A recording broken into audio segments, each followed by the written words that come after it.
How do we tell if somebody's lying to us? Well, I think that's very difficult to do. Okay. Back at UT years ago, started off with I think I mentioned this earlier with polygraph. Oh yeah. Tell us about that. I started off with polygraph detection, polygraph machine. Well, it was associated with a particular homicide that occurred at one of our apartments there. The book that he wrote, and his name, he would mind my telling you what his name is. His name was Kerry Max Cook. And Kerry Max Cook was charged and spent 20 years in prison. Wow. On death row. He spent 20 years on death row for a crime he didn't commit.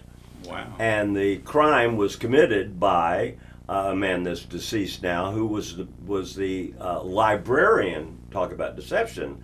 He was the librarian at UT Tyler, and he killed Linda Jo Edwards. And so says, who you would say, well, who says so? Well, Linda Jo Edwards had a roommate. The Linda Jo Edwards, a girl that's dead now, had a roommate that witnessed the homicide. Whoa. And so, nonetheless, Kerry Max Cook, which I brought the book sitting in my car.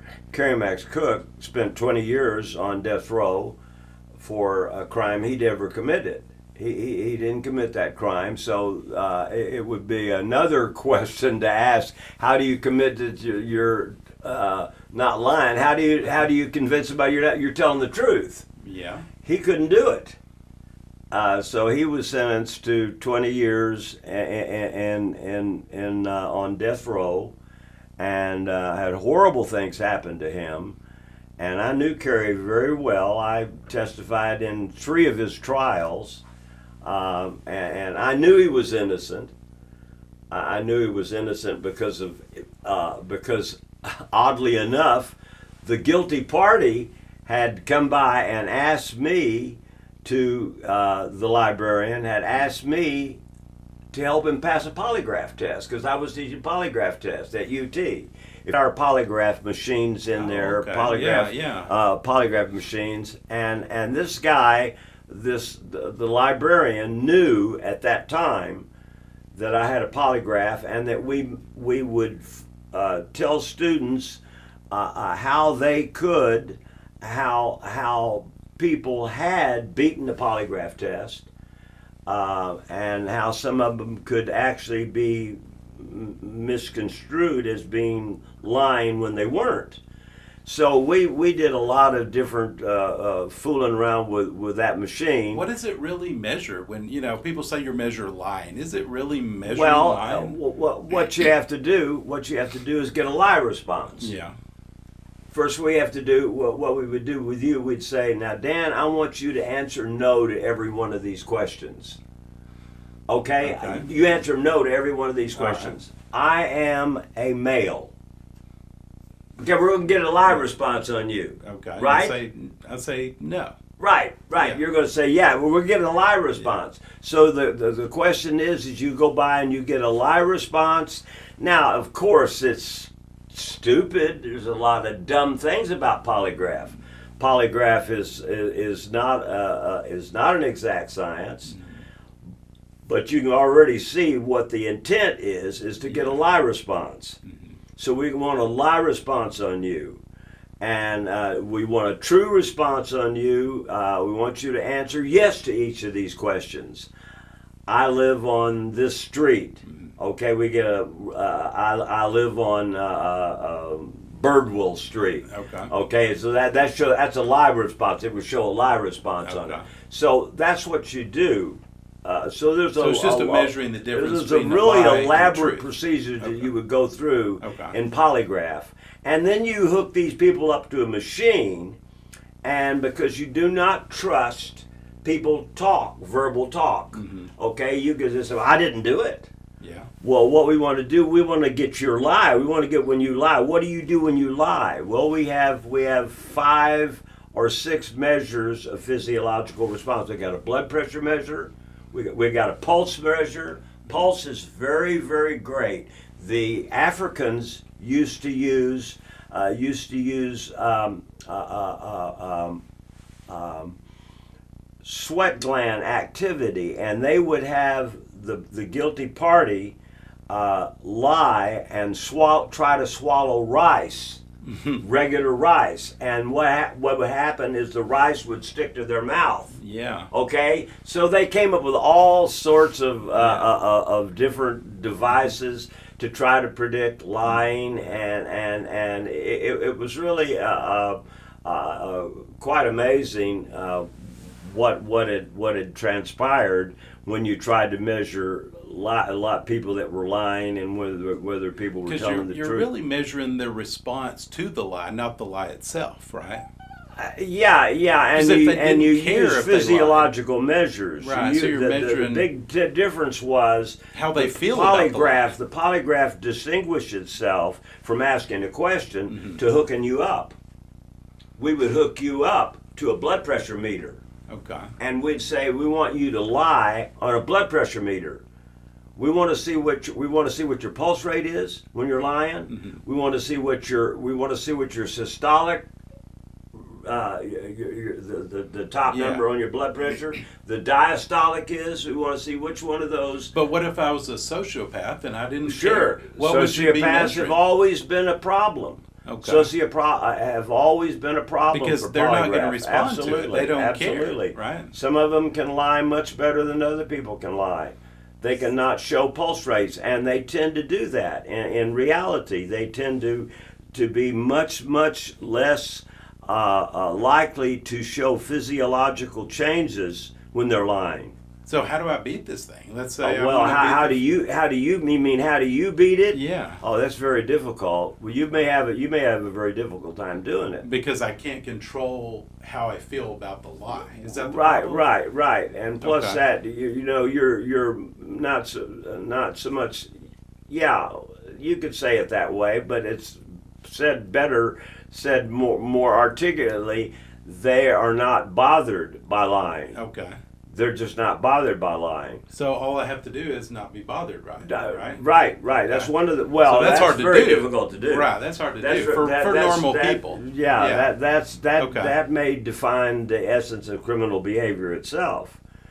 That criminals can actually lie without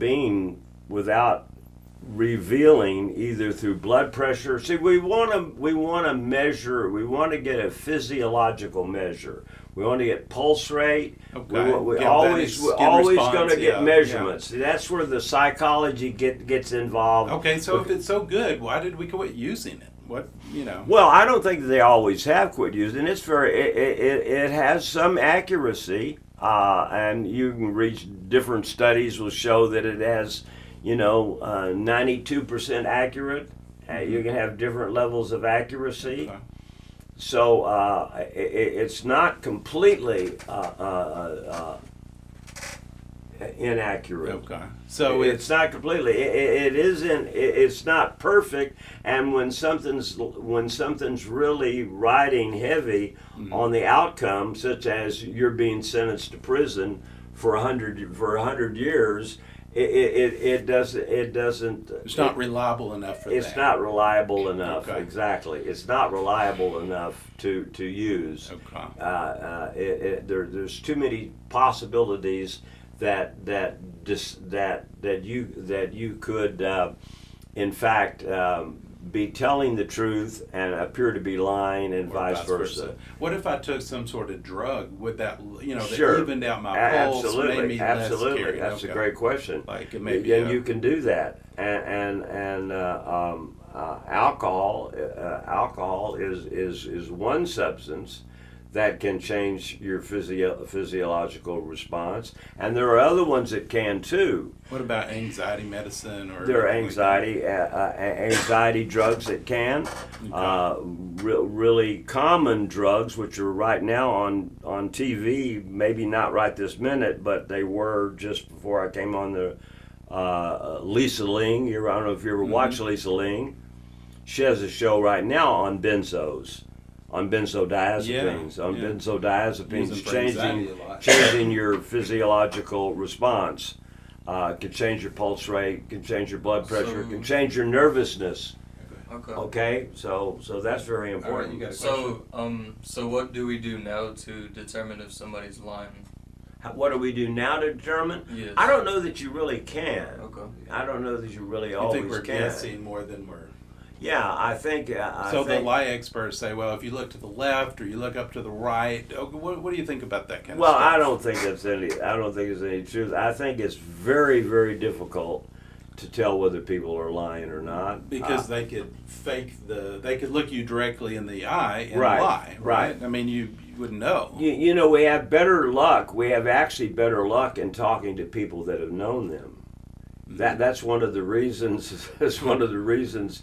Talking to your wife or talking to your husband is a real good measure. So you're saying they're better at it than they else. know you. They know Yeah. you. They have had experience with you. For example, you could say, "Hey, I've never had a relationship with another woman." Well, they know experience that you've had 5 other girls. Yeah. So that's very different. Yeah. They have that empirical evidence that you have done so. So you can't beat that. Yeah. About insanity in a clinic, in maybe a trial kind of way. Right. What do they mean by that? By that, they really mean, do they understand the difference between right or wrong? That's all it means. How the terminologies have changed. Yeah, the concept's the same. But, Right. But the way we talk about it. So, in particular, I think what was fascinating is I've got several books that talk about insanity, and actually that's not a term, as you know, that's not a term that is used. So, We don't have the term insanity used as a mental disorder. And in fact, in the beginning, it was the term. We talked about people being insane in the 1800s. And now that's not used as a term anymore. The attorney and the attorneys know that they can very often reduce the time spent in jail if they have a mental disorder. And since insanity is not one, they've dropped that out, and they will look to try to find a psychologist or a psychiatrist to find out, does this guy have a mental disorder? In other words, is he psychotic? Does he have a particular psychotic disorder? And then that brings up the idea, what do we mean by psychotic disorder? Is there a volume? Is there a book of psychotic disorders, or do you just make up your own? Well, no, we don't make up our own. We of course have accepted the DSM-5 as pretty much the glossary of mental disorders, and so that's what we do. So you try to find if let's say if you've committed a crime, your attorney would find out that generally you get less of a sentence if you have a mental disorder than if you don't have one. The case right now, the case that's really big right now, the guy that killed his wife and his son. Yeah. So they have to try to find out if he has a mental disorder, he would probably have less of a chance of serving a major time. Mm-hmm. So he's looking at, as you know, from his big case right now, he's looking at life imprisonment. He doesn't have a mental disorder. And he's had a bunch of psychiatrists and psychologists go through and try to find out, well, does this guy have schizophrenia? Does he have whatever he has? If he has any of those disorders, then of course he has a less of a chance of serving time. Okay, so that's one of the reasons the attorneys have been the main things that have brought the psychologists and psychiatrists. The attorneys have brought them into the area of forensics, and that's what I did for years. We're talking about deception. We have so many people that seemed to be very normal for one period of time, and then suddenly one of the day, like in the current case with the guy that shot his son and his wife, suddenly almost one day they're different, and that's very intriguing to me, how people can make that sudden change from being relatively normal, and that's an interesting concept, to doing something that's unbelievable. And so I've always wanted to talk to those people and find out what were you thinking. Did you think you could get by with it? That one of the questions I always ask when I go into prisons. And I said, did you really think you could get by with this? And they're very puzzled by that question. They may think you were going to ask them, why did you do it? And I usually don't ask them, did you think you'd get by with it? You know, they shot, I think the first case I did was a guy up here in Quitman who had shot his mother in the head and literally blew her brains out. And one of the first questions I asked him, I said, did you think you could get by with that? And I always found that was a very hard question for them to deal with, and I wanted to get the reactions to that. Well, you know, and then most of them will say, I never thought of that. And that's a very surprising question to all of us. We would say, well, gee whiz, I would never think. So you think it was more spontaneous than you really yeah, thought I guess it. I guess you could use the word spontaneous. Yeah, I think you could say that. And they found differences in the differences of the brain. So that was really important in shifting the differences to now biological psychology into things like, and then that of course went into criminal behavior.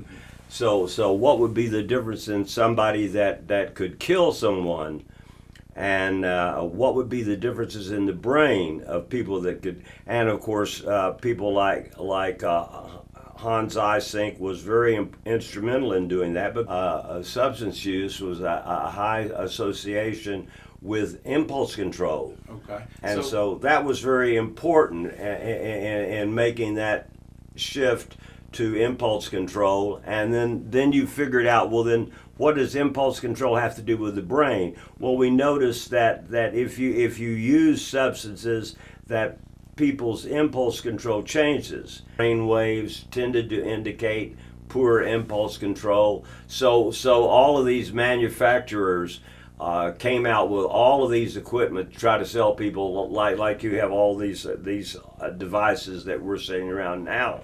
Well, they also developed that equipment for measuring brain waves, measuring impulse control. Some of them worked, some of them didn't work. But so the devices really were driving what psychologists would get into. And psychiatrists didn't go that way. They went a completely different direction in terms of changing. They never measured much of anything. Had much more conflict in depositions than I've had in court. I could definitely see that, yeah. Yeah, the more depositions you have, because depositions, they don't care about what the jury thinks, because there is no jury. Right. They can beat on you more. And they, sure, or they can put. You can have. For example, I had 16, and I can name the case. I had 16 people questioning me in the office that Tina Lloyd and I used to use. We had a big room over there. Yeah. We had to move into the library. We had so many experts questioning. You talked about liking going to court. Right. Do you think that is a inherent one of the 5 psychology traits? In other words, like disagreeableness. Do you think that has a lot to do with something like that? Well, I don't think at all. You don't? Not disagreeable. Well, not in my case. It wasn't disagreeable. It was the absence of fear. Okay, so you think it's really about Absence of fear. Yeah. There's not a substitute word there that you That's can get. it. Okay. No, it's not another That's word. it. Huh? That's it Okay. with me. I just had weren't afraid. no fear of it. I kind of it didn't bother me. The debate issue did not bother me at all. That is interesting. I would have thought it was something else, but really no fear. That describes it pretty well, doesn't it? Yeah. Huh? That describes it very well. Yeah, and the reason there was no fear is that I was a speech major Okay. at the University of Texas at Arlington, and part of the speech major was debate, and where the teacher would write suggestions about what you would do. Okay. She said, "You do not mind the debate." She didn't say, "I enjoy it." She said, "You don't mind the debate. It doesn't bother you." The debate, and that was really very accurate. It didn't bother me. I didn't enjoy it. I just really didn't bother me at all. Okay. Could you go so far as to say I enjoyed it? Possibly more so than saying I fear it. Yeah, I would say I enjoyed it. I enjoyed it more than I feared it. Okay. We could develop that continuum. Yeah. And because to me, you asked you asked an earlier question about what was one of the highlights, or what was one of the about 5 or 6 questions back. You asked the question, what was the more not enjoyable, rewarding? Maybe it was rewarding. Mm-hmm. I don't know. Rewarding is still not the. But I mean that probably was it. I went back to immediately what one was not aversive to me. Yeah. I didn't see any of them as being aversive. Okay. I just That kind of makes saw. sense, I yeah. kind of saw the guy's job on the other side Mm-hmm. as table tennis Okay. or ping pong. Yeah. If you want. You just didn't take it personal at all. Yeah. No, I didn't You at just all. knew it And was a I game. knew he didn't take it. Yeah. He may have. I couldn't read his mind. Right. But it didn't make me any difference whether he took it personally. I figured he was paid. He Yeah. got money to be there. I got money to be there, and so there was no point. And I guess I learned that because remember in my very first case, I was so surprised when the guy finished the case and he shook my hand. Yeah. Like, it was no bad feelings, and that meant a lot to me. Yeah. That he was not mad, and I thought he would be mad, but he wasn't, because I answered the question, the way he wouldn't want me to answer it. Yeah. And that train that came across and hit that guy, I wanted to come up with he never should have asked the question, because once the lawyer on the other side asks a question, he's got to know the answer that's in his law firm's best interest. Yeah. So he asked the question, was anybody shocked to see this guy killed? And he never should have asked that question, because I could answer it either way. Mm-hmm. I could have said, the worst way I could answer it was, everybody in there was shocked. Everybody in there was terrified. Yeah. Or I thought a lot of people that saw that were terrified. That's what I thought. Mm-hmm. Okay? And so he should, that was really a bad question. He should have said, there wasn't any, I don't know what he shouldn't have asked that question about were the people in that restaurant that saw the crash, were they shocked? Yeah. Were they That should have been terrified? on the other side. The question, Yeah, right? yeah, and once he asked it, I said, well, sure they were, and that really hurt his case. Yeah. If he hadn't answered that question, I wouldn't have said that, because what happened is that sure they were ended up into a lot of people being harmed by the accident. Yeah. Okay, and that was against the railroad. Mm-hmm. And the railroad not only harmed the guy that died, Yeah. and harmed the people that were in the restaurant, because they went home and had nightmares. You could just keep going. Yeah. So it was a bad question. It was a bad question. So I learned at that point that you kind of don't fear where you go. So I guess it's maybe I was selected for no fear. not selected selected for being a person that wouldn't not show his emotion. And in fact, I didn't show my emotion much, except, if you were asked, Yeah. you'd have to tell the truth. If a lawyer asked, if the judge, not a lawyer, if a judge asked me, well, was this case very disturbing to you? I'd say yes. Mm-hmm. And it would be Yeah. very, this But was a sexual the other side, molestation. yeah. I did a whole lot of I did almost all the sexual molestation cases in Quitman, in Wood County, Okay. the county seat of Wood, Quitman. Good psychologists would be able to show the emotion that is relatively common emotion for that situation.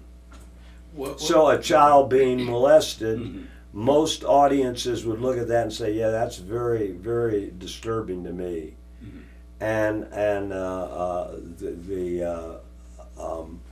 So I think the psychologist would have to have an accurate insight into his own nature, and I think he would get in trouble eventually if he didn't have insight into his own nature.